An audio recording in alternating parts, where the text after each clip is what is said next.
Қайырлы күн қыздар. Бүгін мен сіздермен өзім тоңазытқышымды көрсеткім келіп тұр. Қысқа не сақтау керек екендігі туралы айтамын. Видеоның соңына дейін көрсеңіздер, маған қолдау білдірулеріңізді сұраймын. Ең алғашқы сөреде бізде котлет, балаларым котлетті өте қатты жақсы көреді.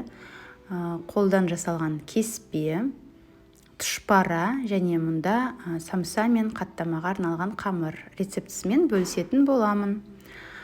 Одан кейін мынау бізде бешбармақтан қалған майлы сорпа. Осылай сорпаны контейнерге құйып сақтасаңыз болады. Кейін тұшпараны осы сорпаға пісірсеңіз мысалға өте дәмді шығады. Ал келесі бізде компот пен тәтті бәліштерге арналған жеміс-жидектер. Онда алхоры, шие және қарақат. Шие мен қарақатты осылай барлығын пакетке салып қатырасыздар. Өте витаминге бай, дәмді, пайдалы десем болады. Келесіде қызанақтар. Қызанақты осылай жіңішке етіп турап, тақтайға жеке-жеке қойып қатырып, кейін бір пакетке саламыз. Ал мұнда блендермен майдаланған қызанақ кекске арналған силиконовый формаларға салып, қатырып, бір пакетке салып қоямыз. Және де нохат. Нохатты 4-5 сағат мұздай суға салып, кейін осылай пакетке саламыз.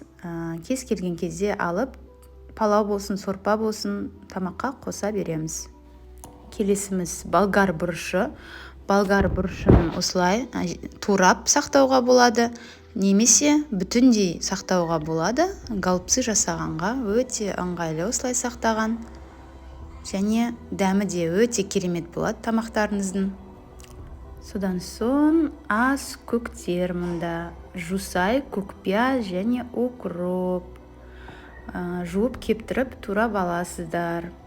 Және де кәдіден жасалған икра және кәдінің өзі турап сақтаймыз. Келесі кезекте жүгері ұзын 25 дана болған. Мен оны екіге бөліп, осылай пакеттерге салып сақтадым. Ең соңғысы, ең тәттісі десем болады. Мұнда таңқурай мен құлпынай. Таңқурайды осылай жеке-жеке сақтап алдым. Және шекермен араластырып қайнатпай тосап жасадым. Және құлпынайдан езбе. Менің алдыңғы видеоларымда қалай жасалу керектігі бар. Ашып қарасаңыздар болады.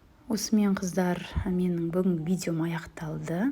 Сіздерден қолдауларыңызды күтемін. Сұрақтарыңыз болса міндетті түрде сұраңыздар. Сау саламат болыңыздар. Лайк басуды ұмытпаймыз.